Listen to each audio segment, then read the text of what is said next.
Everyone, आज के topic में आपका स्वागत है। तो आज का जो हमारा वेबिनार का टॉपिक है वो पीएलसी बेसिक्स है।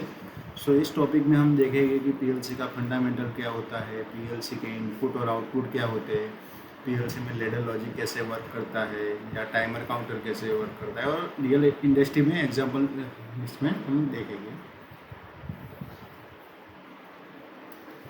सो पीएलसी एक्चुअली क्या है? तो पीएलसी का फुल फॉर्म है प्रोग्रामेबल लॉजिक कंट्रोलर। ये इंडस्ट्रियल का एक कंप्यूटर है जो पूरे मशीन ऑटोमेशन को कंट्रोल करता है। तो इसमें different types of the application use कर सकते हैं आप। मैन्युफैक्चरिंग ऑपरेशन हो गया, प्रोसेस कंट्रोल हो गया, मटेरियल हैंडलिंग हो गया, पैकेजिंग मशीन हो गया।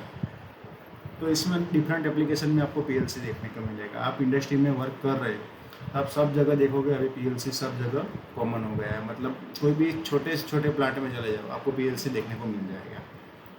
सो इसका वर्किंग प्रिंसिपल क्या रहता है? तो नॉर्मली पीएलसी का वर्किंग प्रिंसिपल क्या रहता है? तो पीएलसी में एक इनपुट रहता है, एक आउटपुट रहता है। तो इनपुट में आप समझ लो पुश बटन हो गया, प्रॉक्सिमिटी सेंसर हो गया, एलईडी स्विच हो गया, ओके। और आउटपुट में हो गया मोटर हो गया, लैंप हो गया, कोई वाल्व हो गया। तो नॉर्मली इसमें काम कैसे करता है? तो पीएलसी में इनपुट डिवाइस रहता है, वो हमको सिग्नल भेजता है। वो सिग्नल पे हम क्या करेंगे? पीएलसी में प्रोग्राम करेंगे, ओके। और हम आउटपुट में क्या देंगे? उसको रिजल्ट देंगे, ओके। तो ये पूरा पीएलसी का वर्किंग प्रिंसिपल रहता है। इसको हम प्रोग्राम में देखेंगे कैसे काम करता है, ओके। सो उसका पीएलसी का हार्डवेयर कैसा रहता है? तो नॉर्मली पीएलसी का 3-4 पार्ट रहता है। समझ लो पहले पावर सप्लाई हो गया, उसमें क्या करते हैं हम उसको सप्लाई देते हैं। 24 वोल्ट डीसी हो गया या 230 वोल्ट एसी हो गया। Different types of the PLC supply रहता है। डीसी भी हो सकता है, एसी भी हो सकता है, लेकिन ज़्यादातर इंडस्ट्री में अभी डीसी वोल्टेज ही चलता है। फिर सीपीयू हो गया। तो सीपीयू क्या है? तो जैसे हमारे घर पे कंप्यूटर रहता है, उसका सीपीयू क्या करता है कि उसके प्रोसेसर को चलाता है। सिमिलर पीएलसी में भी सीपीयू वही है। वो क्या करता है? प्रोग्राम को एग्जीक्यूट करता है, प्रोग्राम को चलाता है और प्रोग्राम को स्टोर करता है। मतलब वो पीएलसी का ब्रेन है, आप बोल सकते हो पीएलसी का ब्रेन है, ओके। फिर रहता है डिजिटल इनपुट मॉड्यूल। तो डिजिटल इनपुट मॉड्यूल में क्या क्या होता है? तो सेंसर हो गए, पुश बटन हो गए, प्रॉक्सिमिटी सेंसर हो गए। डिफरेंट टाइप्स ऑफ द जो digital 0-1 on off true false, मतलब 2 बिट देता है, 0-1 देता है, ट्रू फॉल्स देता है, ऑन ऑफ देता है। तो वो सारे कौन से इनपुट कहलाएंगे? डिजिटल इनपुट रहेगा। और डिजिटल आउटपुट कौन सा रहता है? तो motor, lamp, solenoid, contactor, relay, वो हमारा क्या हो गया? Digital output. Analog input module में क्या रहेगा? तो लाइक वोल्टेज, टेम्परेचर, प्रेशर, जो भी इनपुट मिलेंगे, जो 0-1 की वैल्यू में नहीं मिल रहा है, हमको क्या है कि अलग अलग वैल्यू में मिल रहा है, उसको हम क्या बोलेंगे? Analogue input. एनालॉग आउटपुट में क्या रहेंगे? तो कुछ वाल्व चलाना है आपको, वीएफडी चलाना है, या मतलब आपको खाली ऑन ऑफ नहीं करना है, उसको कुछ एक्चुअल वैल्यू देनी है, ऐसा कोई आउटपुट है, तो उसको क्या बोलेंगे हम? Analog output. ये कम्युनिकेशन मॉड्यूल क्या रहता है? तो आप इंडिया में देखोगे तो क्या है कि सबका अलग अलग स्टेट का अलग अलग लैंग्वेज है, लेकिन सब लोग किस में बात करते हैं? ज़्यादातर हिंदी में। तो वो क्या होता है? हिंदी एक दूसरे का प्रोटोकॉल हो जाता है।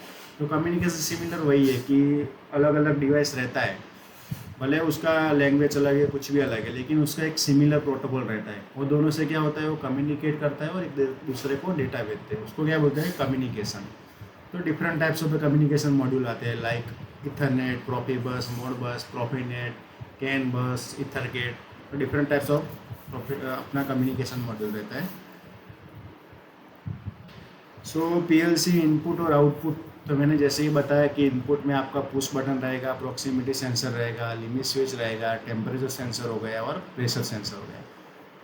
तो पुश बटन, प्रॉक्सिमिटी और लिमिट स्विच तो हमें क्या डिजिटल फॉर्म में मिलेगा, मतलब क्या होगा? 0-1 और ऑन ऑफ। लेकिन टेम्परेचर सेंसर हमें किस में? टेम्परेचर में मिलता है, सेल्सियस में मिलता है, लेकिन वो पीएलसी डायरेक्ट तो समझता नहीं है। तो उसके लिए हमें क्या करना पड़ेगा?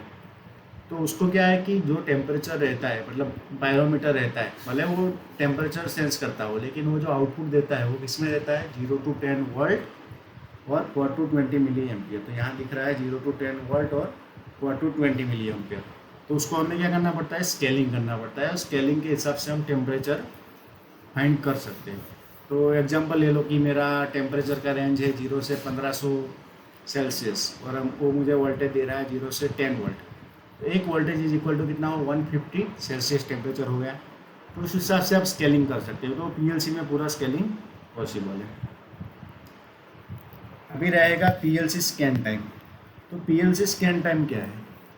सो आप नॉर्मली देखोगे कि पीएलसी है, उसको हमारा भी माइंड रहता है, समझ लो कि हमें कुछ काम मिला तो हम वो काम समझेंगे, फिर वो सोचेंगे, फिर वो काम ख़त्म करेंगे और उसको रिजल्ट देंगे।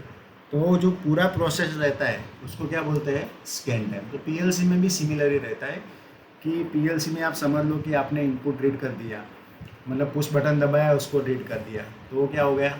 Scan time. फिर हुआ प्रोग्राम एग्जीक्यूट हुआ, वो क्या हुआ? Scan time. फिर प्रोग्राम आउटपुट में मिला, वो क्या हुआ? Scan time.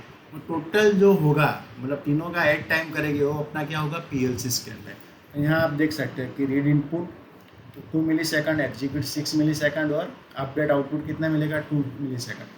तो पूरा क्या 10 मिली सेकंड प्रोग्राम अपने को, मतलब प्रोग्राम प्रोसेस का के लिए वो लगेगा। तो नॉर्मली क्या होता है कि ये पूरा पीएलसी का स्ट्रक्चर रहता है। तो आप देखोगे तो सारे पीएलसी का स्ट्रक्चर सिमिलर ही रहते हैं, खाली क्या होता है, हार्डवेयर डिफरेंट रहता है। ओके, हार्डवेयर का स्ट्रक्चर डिफरेंट रहता है, सॉफ्टवेयर डिफरेंट रहता है, लेकिन प्रोग्राम का कॉन्सेप्ट सब में सिमिलर रहता है। कि नॉर्मली प्रोग्राम में क्या होता है कि आपको वायरिंग का नॉलेज है, एनो एन सी पता है, हार्डवेयर का नॉलेज है कि ये एनो कहते हैं, इसको एन सी कहते हैं। तो प्रोग्राम में सब सेम ही है, मतलब वो एनो एन सी सब वही है, लेकिन आपको कैसे यूज़ करना है वो आना चाहिए। तो मैं आपको बताता हूँ प्रोग्राम में आप कैसे यूज़ करते हैं। अब मैं आपको ओपन करके बताता हूँ। ये अपना डेल्टा का सॉफ्टवेयर है, WPL सॉफ्ट। उसमें आपको प्रैक्टिकल करके एक बार दिखाता हूँ तो आपको ज़्यादा आइडिया आएगा।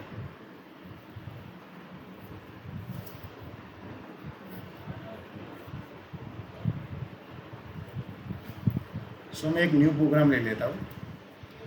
ओके, डेमो के लिए एक मैं बना रहा हूँ प्रोग्राम।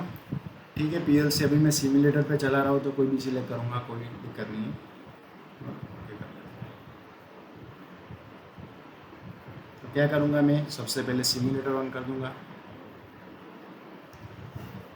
सो अभी आप यहाँ देखोगे तो एन ओ एन सी वो सब कॉन्टेक्ट दिख रहे हैं। तो ये क्या है कि नॉर्मली आप जैसे कॉन्टेक्टर में कॉन्टेक्ट देखते हो, वैसे ही N O N C contact है, लेकिन इसको क्या हम प्रोग्राम में यूज़ करना है। तो एन ओ कॉन्टेक्ट का मतलब क्या होता है? एन ओ मतलब क्या है? Normally open. एन सी मतलब नॉर्मली क्लोज। तो एक सिंपल सा है, नॉर्मली ओपन मतलब क्या है कि ओपन है, वो पावर नहीं जाने देगा। और नॉर्मली क्लोज है तो क्या है कि वो एन सी है, मतलब वो पावर जाने देगा। तो यहाँ आप देखोगे कि मैंने एक ले लिया नॉर्मली ओपन।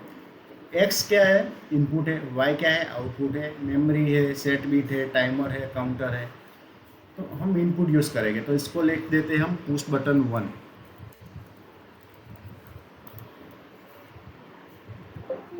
ओके, तो रुको, इसको मैं स्टार्ट पुश बटन नाम दे देता हूँ।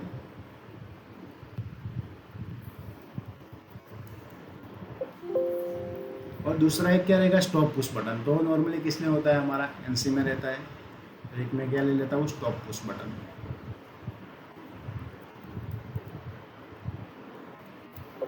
और हमारा कॉइल में मोटर हो सकता है, कॉन्टेक्टर हो सकता है। तो अभी सिमिलर एग्जांपल के लिए हम इसको मोटर समझ लेते हैं। तो ये मेरा जो है वो कॉइल है, इसको लिख देता हूँ मोटर। तो अभी क्या होगा, जैसे ही मैं पुश बटन दबाऊंगा तो ये चालू तो होगा, लेकिन पुश बटन रिलीज करूंगा तो क्या हो जाएगा? बंद हो जाएगा। तो सिमिलरली कॉन्टेक्टर रिले लॉजिक में भी ऐसा ही होता है। उसके लिए हम क्या करते हैं? उसको लैच करते हैं। तो लैच करने के लिए हमें पूरा वायरिंग करना पड़ता है, लेकिन इसमें वायरिंग करने की कोई ज़रूरत नहीं है। बस क्या करो कि ये कॉइल है तो उसका एक कॉन्टेक्ट ले लो पैरेलल में। तो यहाँ आप क्या करोगे,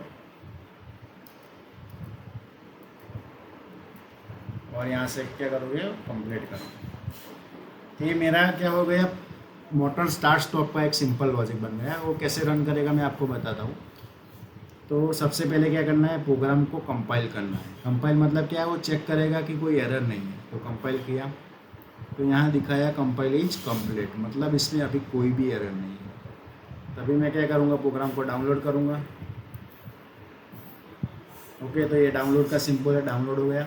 राइट टू पीएलसी। पीएलसी मतलब पीएलसी में राइट करना है, तो क्या बोलते हैं? डाउनलोड। ओके, फिर यहाँ से मुझे क्या है? ऑनलाइन में जाना है। तो मैं ये ऑनलाइन चला गया। तो अभी दिख रहा है मेरा पीएलसी स्टॉप मोड में। तो ये ग्रीन वाला है जो रन कमांड है, उससे हम क्या करेंगे? उसको रन में करेंगे। सो ये जैसे ही पुश बटन है, मैंने क्या किया, प्रेस किया। मैं यहाँ से राइट क्लिक करके फोर्सली उसको क्या कर रहा हूँ, प्रेस, तो आउटपुट चालू हो गया।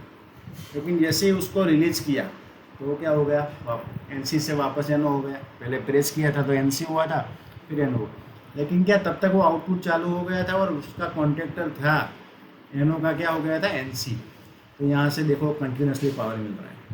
तो अभी इसको कट करने के लिए क्या करना पड़ेगा, तो मेरा स्टॉप जो पुश बटन है उसको क्या करूँगा, मैं प्रेस करूँगा और छोड़ दूँगा। अभी क्या मैंने इसको प्रेस किया तो इस सीरीज में था, तो वो क्या हुआ कि पावर नहीं जाने दिया, तो आउटपुट को क्या कर दिया, बंद कर दिया। तो ये डिफरेंट टाइप्स ऑफ आप डिजिटल इनपुट को यूज़ करके लॉजिक बना सकते हो। ठीक है, तो ये मेरा एक सिंपल सा डेमो लेक्चर है। तो आपको इसमें पूरा कोर्स करना है तो आप मुझे से मैसेज कर सकते हो, आप मेरे कोर्स में ज्वाइन हो सकते हो। Okay, thank you so much.